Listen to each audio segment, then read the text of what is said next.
जिसे देखकर गुरु गदगद खुश हो जाए और हमें अपने हृदय में बिठा ले। एक बार एक राजा था, उस राजा को संतान नहीं थी।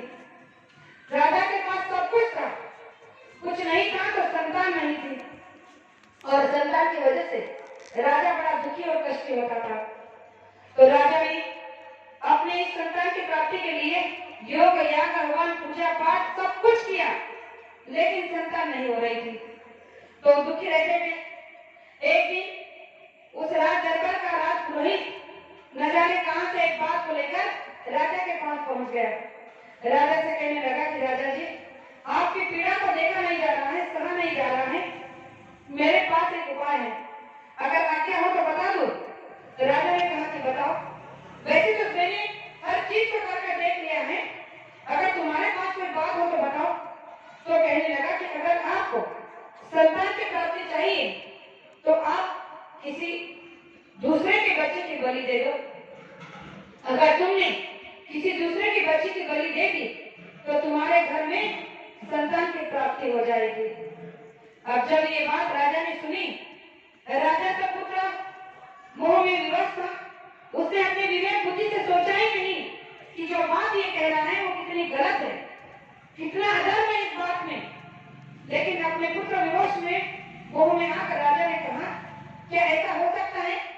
उसने कहा कि हो सकता है, कई बार हुआ है, हमने अपने आंखों से देखा है, कानों से सुना है कि अगर हम किसी बच्चे की बलि चढ़ाते हैं तो उसके बदले में हमें बच्चे का सुख प्राप्त हो जाता है। राजा ने कहा, ये बात तो सही है, लेकिन हमें बच्चा देगा कौन? कोई ऐसा परिवार तो मिलना चाहिए जो अपने बच्चे की बलि देने के लिए तैयार हो जाए। तो प्रधान ने कहा कि मैं ढिंडोरा पिटवा देता हूँ। ढिंडोरा पिटवा गया कि कोई अपने परिवार से अगर एक बच्चा राजा को बलि देने के लिए देता है तो उन्हें मुंह मांगा इनाम राजा दे सकते हैं, वो जो मांगे उन्हें मिल सकता है। तो ये बात जब सारे नगर में इस बात का ढिंडोरा पीटा गया तो कोई भी अपने बच्चे की बलि देने के लिए तैयार नहीं था। कैसे होगा? संसार में भला ऐसा कौन से माँ बाप, कौन सा परिवार होगा जो चंद पैसों के लिए अपने बच्चों को बलि दे देगा? लेकिन कभी कभी दुर्भाग्यवश ऐसा हो भी जाता है। एक परिवार उसी नगर में था जो बड़ा ही दीनहीन और गरीब था, क्योंकि उस परिवार का जो पिता था वो अपने 5 बच्चों का, अपनी पत्नी का भरण पोषण नहीं कर पाता था, क्योंकि वो बीमारी से ग्रस्त था। बाहर जाकर कुछ कमा नहीं सकता था, कुछ लोग पैसे लाकर बच्चों का भरण पोषण ठीक से कर नहीं पाता था, और इसीलिए उस बात से वो बड़ा विवश और बड़ा मजबूर था। जब इस बात को उसने सुना तो मन में सोचने लगा कि 5 बच्चे तो है हमारे, उसमें से अगर एक बच्चा भी दे दूं तो क्या फर्क पड़ता है, मेरे बाकी बच्चों का भविष्य तो बन जाएगा, मैं उन्हें 2 वक्त की रोटी तो दे पाऊंगा। और इस बात को अपने दिल में लाकर उसने अपने पत्नी से कहा। लेकिन प्रेमियों, बहन, माँ तो माँ होती है। उसने जब इस बात को सुना तो नहीं, मैं अपने बच्चे की बलि नहीं दे सकती। आज नहीं, 1-2 समय का खाना नहीं मिल रहा है, नहीं सही 1 समय का खाना मिल रहा है वो भी चलेगा, लेकिन मैं अपने बच्चे की बलि नहीं दे सकती। लेकिन उस पिता ने उसे बड़े प्रेम से समझाया कि देखो, मैं तुम्हारी ममता की कदर करता हूँ, मैं भी एक पिता हूँ, मैं भी जानता हूँ कि मेरे बच्चे की बलि देने से मुझे कोई सुख प्राप्त नहीं होगा, कोई खुशी नहीं होगी, लेकिन मैं तुम औरों के लिए भी तो रोज दुखी हूँ, रोज मर रहा हूँ, और अगर एक बच्चा हम दे देते हैं तो इसमें कोई नुकसान नहीं होगा। हमें पता है कि इस बात का दुख हमें जीवन भर रहेगा, लेकिन इस बात के लिए तुम राजी हो जाओ। जब पति ने बहुत समझाया तो बात जाकर उसके दिल में उतरी। उसे हामी भर दी कि ठीक है, अगर तुम इतना कह रहे हो तो एक बच्चे को हम दे देते हैं, लेकिन कौन सा बच्चा देना चाहिए, किसे बलि देना चढ़ाना है? तो उस पिता ने कहा कि देखो, जो हमारा सबसे छोटा बेटा है, जो बड़ा ही प्रभु भक्त है, जो गुरु के दरबार में, अपने महात्मा के दरबार में रोज जाता है, पूजा पाठ सेवा करता है, सत्संग वचन को सुनता है, प्रार्थनाएं गाता है। और मैंने सुना है कि संसार में जब ऐसे बच्चों की मौत हो जाती है तो भगवान को भी वो प्यारे हो जाते हैं, क्योंकि ऐसे बच्चों की, ऐसे लोग जीवों की परम पिता परमात्मा को तलाश होती है। इसलिए हमें इसकी बलि देने से कोई दुख, कोई पाप नहीं होगा। और बहन को बड़े पहला पुत्र का रूप में मना लिया। बात राजा तक पहुंच गई कि नगर में एक परिवार ऐसा मिला जो अपने बच्चे की बलि देना चाहता है। राजा भी खुश, प्रजा भी खुश, सभी खुशी का माहौल छा गया। राजा ने कहा कि बलि देने की 3 तारीख समय तय करो। जब 3 तारीख बलि देने का समय तय हुआ, गांव के बाहर, शहर के बाहर, जब नदी किनारे राजा के साथ प्रजा, वो बच्चा, उसका परिवार, राजा रिश्तेदार सब जब उस जगह पर पहुंच गए तो बलि की सारी विधि तैयार हो गई। बच्चों को नहलाया गया, तैयार किया गया और जब बलि देने के लिए उसे बिठाया गया तो उस पुरोहित ने राजा से एक बात कही। कहने लगा, पुरोहित ने राजा से कहा कि राजा जी, हमने सुना है कि मरने वाले की एक आखिरी ख्वाहिश को पूछा जाता है, उसकी इच्छा को पूछा जाता है, तो आपको भी इस बच्चे से पूछ लेना चाहिए। राजा ने कहा कि सही कहा। जब राजा उस बच्चे से पूछने गया, कहने लगा कि बेटा, अब तो एक पल में तुम्हारी मौत होने वाली है, लेकिन मरने से पहले मैंने सुना है कि मरने वाली की आखिरी इच्छा को पूछा जाता है, तो बताओ तुम्हारी क्या इच्छा है। उस लड़के ने हाथ जोड़कर प्रणाम किया, कहा कि मरने से पहले मेरी और क्या इच्छा हो सकती है। जब मेरी कुछ पल में फांसी हो, बलि देने वाले हो, तो मैं इच्छा कर क्या कर लूंगा। फिर भी राजा ने कहा कि नहीं, मरने वाले की इच्छा को पूरा करना एक राजा का दायित्व है, मेरा धर्म है। तो उस बच्चे ने कहा कि ठीक है, अगर आप पूछना ही चाहते हो तो मेरे लिए थोड़े से चावल मंगा कर दो। अब राजा सोचने लगा कि इन चावलों से ये करेगा क्या। अब कुछ पल में इसकी मृत्यु होने वाली है, ये मरने वाला है, और जब ये मर जाएगा तो इन चावलों का करेगा क्या। लेकिन फिर कहा कि ठीक है, अगर इसे चावल चाहिए तो चाहिए, कहा कि चावलों को मंगाया जाए। एक कटोरी में चावल को लाया गया। जब उस बच्चे ने उन चावलों को लिया तो उस चावल के छोटे छोटे 4 पिंड बनाए, 4 ढेर बनाकर रख दिए। चारों ढेरों में से एक एक ढेर को तोड़ता गया, 3 ढेर को तोड़ दिया, चौथे के सामने जाकर बैठ गया और फिर कहा कि अब आप बलि दे सकते हो।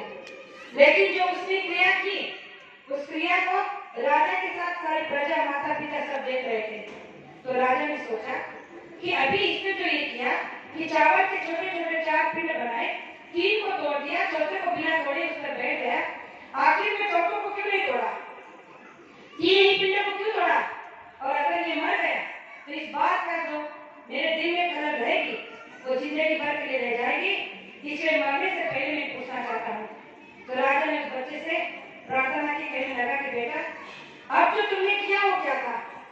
मरना तो तुम्हें है ही, लेकिन मरने से पहले ये सत्य बता दो कि अभी जो तुमने किया वो क्यों किया।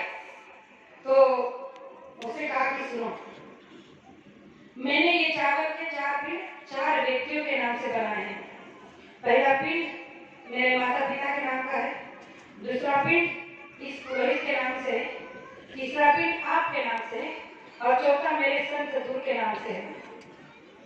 तो पहला पिंड मैंने माता पिता के नाम का इसलिए तोड़ा कि जो माँ 9 महीने अपने पेट में बच्चों को रखती है, पालती है, सींचती है, और 9 महीने के बाद जन्म देकर जो पिता बड़े कष्टों से उसे लाल से पालता है, पोसता है, वो चंद पैसों के लिए एक दिन अपने बच्चे को बेच देता है। जब ऐसे माता पिता संसार में रहेंगे तो ऐसे माता पिता का ना होना ही संसार में बराबर है। तो इसलिए मैंने जीते जी अपने माँ बाप के नाम का पिंडदान करवा दिया।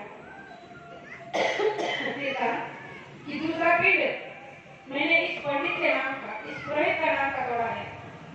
कहा जाता है कि संसार में पंडित पुरोहित संसार को सही प्रबोधन करते हैं, सही ज्ञान देते हैं, सही दिशा देते हैं, सही मार्गदर्शन करते हैं।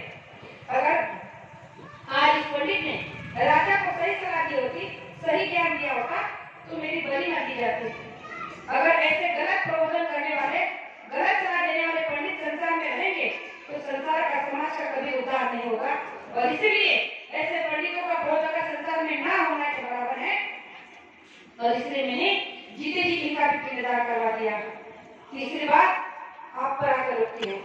कहा जाता है कि राजा प्रजा का रक्षक होता है। माँ बाप की बात समझ में आती है कि पैसों के लिए कर दिया, पुरोहित की बात समझ में आती है कि मान बढ़ाई प्रतिष्ठा के लिए कर दिया, लेकिन आप तो राजा थे। आपका दायित्व था कि आप मेरी रक्षा कर लेते, क्योंकि राजा प्रजा का रक्षक होता है। लेकिन यहाँ तो राजा ही प्रजा का भक्षक बना बैठा है, और जब ऐसा राजा संसार में रहेगा तो प्रजा कभी सुखी नहीं होगी। इसलिए मैंने जीते जी आपके भी नाम का पिंडदान करवा दिया। चौथा पिंड मैंने अपने संत सदगुरु के नाम का रखा है। भले ही इन तीन बातों पर मुझे विश्वास नहीं है, लेकिन चौथी बात जो मेरे लिए है वो अटल सत्य है कि इस एक पल में मेरी मृत्यु होने वाली है, लेकिन दूसरे पल में मुझे पता है कि मेरे संत सदगुरु मेरी रक्षा करने वाले हैं। जय गुरुदेव।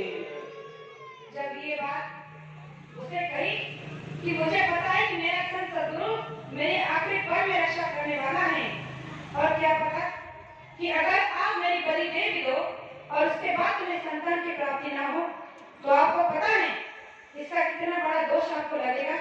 इस पाप कर्म से आपको कौन बचा सकता है? ना मेरे माँ बाप, ना ये पंडित, और ना ही देश दुनिया।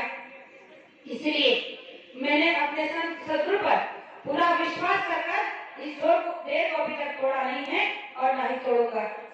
जब उस बच्चे के मुखार से ये बातें राजा ने सुनी तो बड़ा ज्ञानी होने लगी। सोचने लगा कि इतने से बच्चे ने कितनी बड़ी ज्ञान की बात कह दी, और मैं एक राजा होकर ये बात को समझ नहीं पाया। अपने पुत्र विवश में होकर, लालच में आकर मैंने किसी के बच्चे की बलि देने की बात को सोच लिया। और सच है कि अगर इस बच्चे की बलि देने के बाद भी मुझे पुत्र की प्राप्ति नहीं होती है, तो इससे बड़ा अधर्म, इससे बड़ा पाप कर्म और क्या होगा। राजा ने कहा कि मुझे ऐसी संतान की प्राप्ति नहीं चाहिए जो किसी बच्चे की बलि देकर हो जाए। इससे तो अच्छा है कि मैं निसंतान रहूं। तो राजा ने उस समय प्रजा समेत सभी से कहा कि ये बलि को रोक दिया जाए, मुझे ऐसी बलि नहीं चाहिए। इसके बदले में क्यों ना मैं इस बच्चे को ही गोद ले लूं। इतना विवेकशील, इतने ऊंचे विचारों का, आध्यात्मिक विचारों का बच्चा अगर मैं गोद ले लेता हूँ तो मेरी प्रजा, मेरा राज्य कितना सुखी होगा। और उसी समय उस बच्चे का राजलीला किया गया। जय गुरुदेव। ये होती है भक्ति, ये होता है विश्वास कि एक छोटे से बच्चे का अपने गुरु पर कितना बड़ा विश्वास। जब उसे पता है कि एक पल में मुझे मौत मिलने वाली है, फिर भी दूसरे पल उसके अंतरात्मा ये कह रही है दृढ़ विश्वास के साथ कि मुझे मेरा बाल बाका नहीं होगा। गुरु महाराज ने कहा कि मैंने तुम्हारे लिए क्या कुछ नहीं किया, तुम्हारी हर संसार की मनोकामना को पूर्ण किया। जब जब तुम दरबार में आए, जब जब तुमने मेरे पास संसारी चीजों को मांगा, मैंने हर समय तुम्हारे संसारी चीजों से तुम्हारी झोली को भर दिया।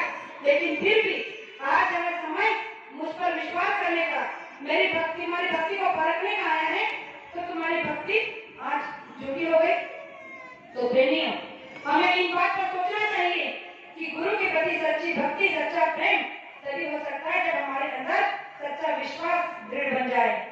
तो गुरु महाराज ने कहा कि जो रास्ता हम आपको मिला है ये परम सुख परमात्मा का है। और बहनों से एक बात कहना चाहूंगी आखिर में।